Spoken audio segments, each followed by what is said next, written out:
Nick Bostrom is a Swedish professor, philosopher and transhumanist, who has inspired some of the most talked about people in today's spotlight, for example Elon Musk and Bill Gates. Despite his success, the Swede has worked a lot behind the scenes, and few people know his name. Nick Bostrom is a relatively hidden profile that belongs to the top layer of the group in transhumanist philosophies. He often does not make use of concrete predictions, but instead relies on various probability theories, where he further finds insights and opportunities.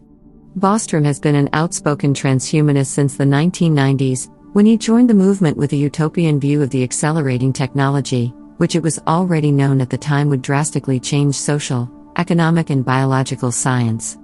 How humans will enter the so-called singularity was something Bostrom and his friends and colleagues within the movement were happy to discuss. As an only child, Nick Bostrom, born Nicholas Bostrom, grew up in Helsingborg in the south of Sweden. The Swedish school system was never much to Bostrom's liking, and he struggled through primary school. In his teens, the dreamy and philosophizing young Bostrom came across some works written by Friedrich Nietzsche and Arthur Schopenhauer, and began to collect similar texts and books that he often read in a nearby forest, not too far from his childhood home.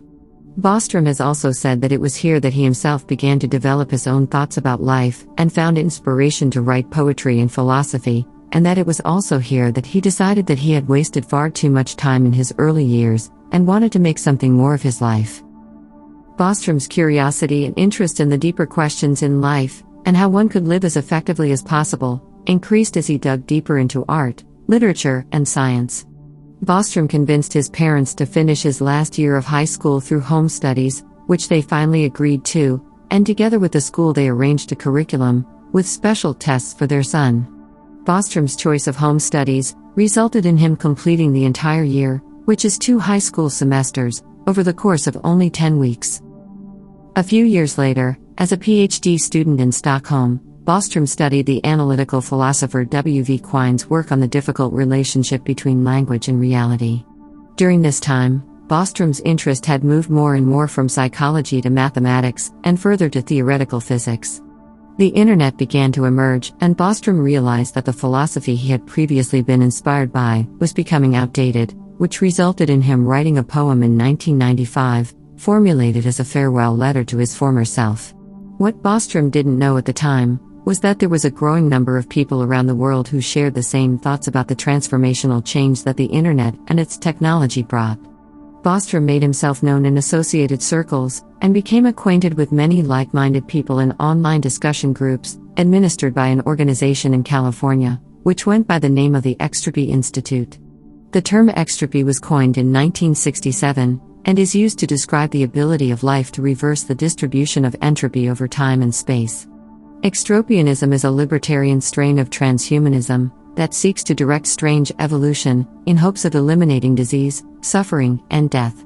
The extropians advocated the development of artificial superintelligence to achieve these goals, and they envisioned humanity colonizing the universe. In 1996, Bostrom continued his studies at the London School of Economics while he became increasingly active within the Extropy Forum. A year later, he founded his first own organization, the World Transhumanist Association, and thus began to make statements about transhumanist values and, among other things, gave interviews to the BBC. The line between Bostrom's academic work and activism began to blur out. Nick Bostrom is more than happy to talk about the subject of superintelligence, and often highlights the consequences if humans would actually make artificial intelligence come true. Bostrom believes that AI can pose dangers that exceed all previous threats from technology, including nuclear weapons, and that humanity risks exterminating itself if the development is not carefully managed and monitored. What is central to these concerns is that when AI will reach the ability to develop and improve itself, it will for a short time overtake and exceed the intellectual potential of humans. In these statements, Bostrom compares people to primates, where one species dominates the planet, while the other is only allowed to live in the jungle, since it's considered being less intelligent and civilized. Bostrom believes that a similar future can be expected for humans when AI begins to develop itself. Bostrom has said that before the prospect of an intelligence explosion, we humans are like little children playing with a bomb. He means that we have no idea when the detonation will occur, but if we hold the device to our ear we can hear a faint ticking sound. Prominent researchers in AI have argued against Bostrom's statement, and some believe that his views on the future are improbable, and that Bostrom is mostly trying to distract the outside world with the moral dilemmas technology can bring. However, one side says that AI will be the beginning of the downfall for humanity, while the other side claims that AI will be what gives man additional years of life on our planet. Some of the famous names who claim to have been inspired by Bostrom's work include the transhumanist Elon Musk and the globalist Bill Gates. The futurist and millionaire James Martin also financially supports Nick Bostrom's organization Future of Humanity Institute. The institute has a philosophical foundation and investigates possible future philosophies.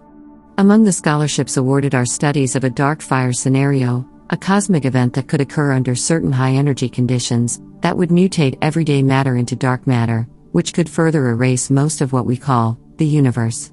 Here, even subjects like an intergalactic machine intelligence, supported by a large number of probes, have a more ethical future than a cosmic empire comprising millions of digital brains. The longing to overcome death has been a consistent theme in Bostrom's hundreds of articles he has released over the years. In 2008, Bostrom wrote an essay as a call to action from a future utopia. Death is not one, but a multitude of assassins. Target the causes of early death, infection, violence, malnutrition, heart attack, cancer. Turn your biggest gun against aging and shoot. You must take advantage of the biochemical processes in your body to overcome disease and aging. Over time, you will discover ways to shift your mind to a more sustainable media, Bostrom writes in his text. He also claims that the future can be studied with the same accuracy as the past, although the conclusions will differ significantly. As an analogy, he means that, for example, it can be difficult to say where a traveler will be in 1 hour, but after 5 hours you can be reasonably sure that the traveler hopefully has reached his destination. In the same way, Bostrom believes that the long-term future of humanity is relatively easy to predict, but what is more difficult to calculate is exactly when the major technological breakthrough will actually hit.